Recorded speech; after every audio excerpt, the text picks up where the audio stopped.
शांतिपुर के जंगल में एक जामुन का विशाल पेड़ था। उसके बड़े बड़े डालियाँ, बहुत सारे पत्तियाँ और मीठे मीठे फल उसकी खूबसूरती को और बढ़ा देते थे। उस पर बहुत सारे पक्षियों ने घोंसला बनाकर रहते थे। उसकी मीठी फल तोते को बहुत आकर्षित करते थे, इसलिए बहुत सारे तोते हर रोज आते थे। एक छोटा सा टुनी अकेला था। उसे जामुन के पेड़ से प्यार हो गया था। वो जामुन खाता और पेड़ के ऊपर बैठकर गुनगुनाता था। टुनी दिन के समय थोड़ी देर के लिए जंगल में जाता और जल्द ही लौट आता।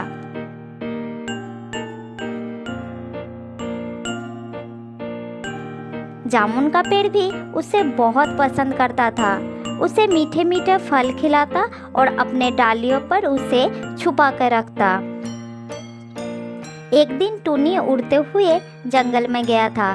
थोड़ी देर घूमने के बाद जब वो लौट कर आया तो वहाँ का नज़ारा बदला हुआ था। पेड़ के बहुत सारे डाल कटी जा चुकी थी। टुनी को बड़ा दुख हुआ। हे भगवान, ये क्या हो गया? आपका ये हाल किसने किया? बाहर के कुछ लोग आए थे। उन्हें घर बनाने के लिए लकड़ी की जरूरत थी, इसलिए उन्होंने मेरी डालियों को काट लिया। बहुत सारा फल भी उन्होंने तोड़कर ले गए। मुझे बड़ी पीड़ा हो रही है, लेकिन उनकी जरूरत तो पूरी हो गई, इसलिए मैंने चुपचाप सब कुछ सहन लिया। उन्हें लकड़ी चाहिए थी तो किसी सूखे पेड़ की लकड़ी काट लेते। आपकी डालियों को नहीं काटना चाहिए था। आपसे उन्हें बहुत छाया मिलती थी। उन्होंने पर्यावरण को नुकसान पहुंचाया है। 2 दिन बाद बहुत तेज तूफान आ गया। छोटे पेड़ों को ज़्यादा नुकसान नहीं हुआ, लेकिन बड़े बड़े पेड़ तूफान के चपेट में आ गए। जामुन के पेड़ के पीछे एक आम का पेड़ था। उसकी सभी डाल बहुत कमज़ोर थी। आम का पेड़ बहुत डर गया। जाम भाई, मुझे तो बहुत डर लग रहा है। ये तेज तूफान मुझे बर्बाद कर देंगे। दोस्त, चिंता मत करो।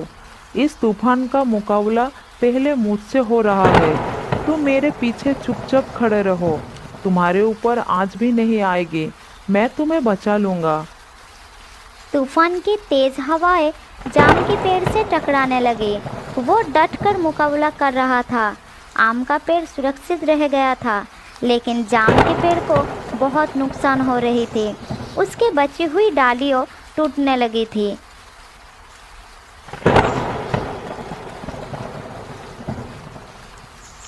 सारे पक्षी जाम की मोटी डालियों के पीछे सुरक्षित बैठे हुए थे।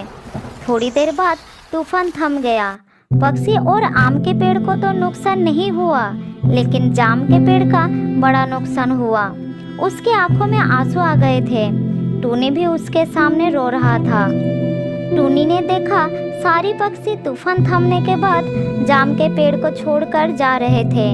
उन्हें जाम के पेड़ में असुरक्षित महसूस हो रहे थे। ये दृश्य देखकर जाम के पेड़ को बहुत दुख हो रहा था। हमेशा साथ निभाने वाले पक्षी अब हमेशा के लिए जुदा हो रहे थे। मेरी डालियों के रहने वाले प्यारे पक्षी हमेशा के लिए जा रहे हैं। अब मैं उनकी मीठी मीठी आवाज सुन नहीं पाऊंगा।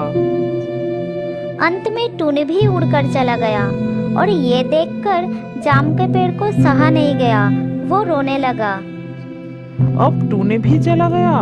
उसने मुझको कुछ कहा भी नहीं। वो छोटा सा था।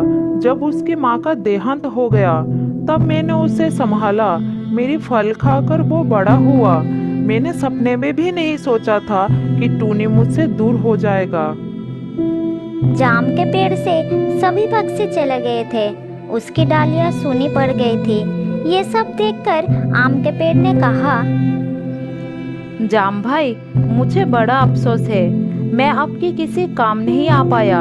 आपने मेरे लिए बहुत कुछ सहन किया, बहुत कुछ खोया।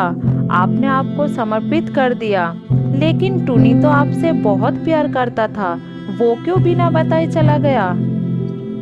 दोस्त, मेरे पास अब कुछ नहीं बचा। मेरी डालियां भी टूट गई है।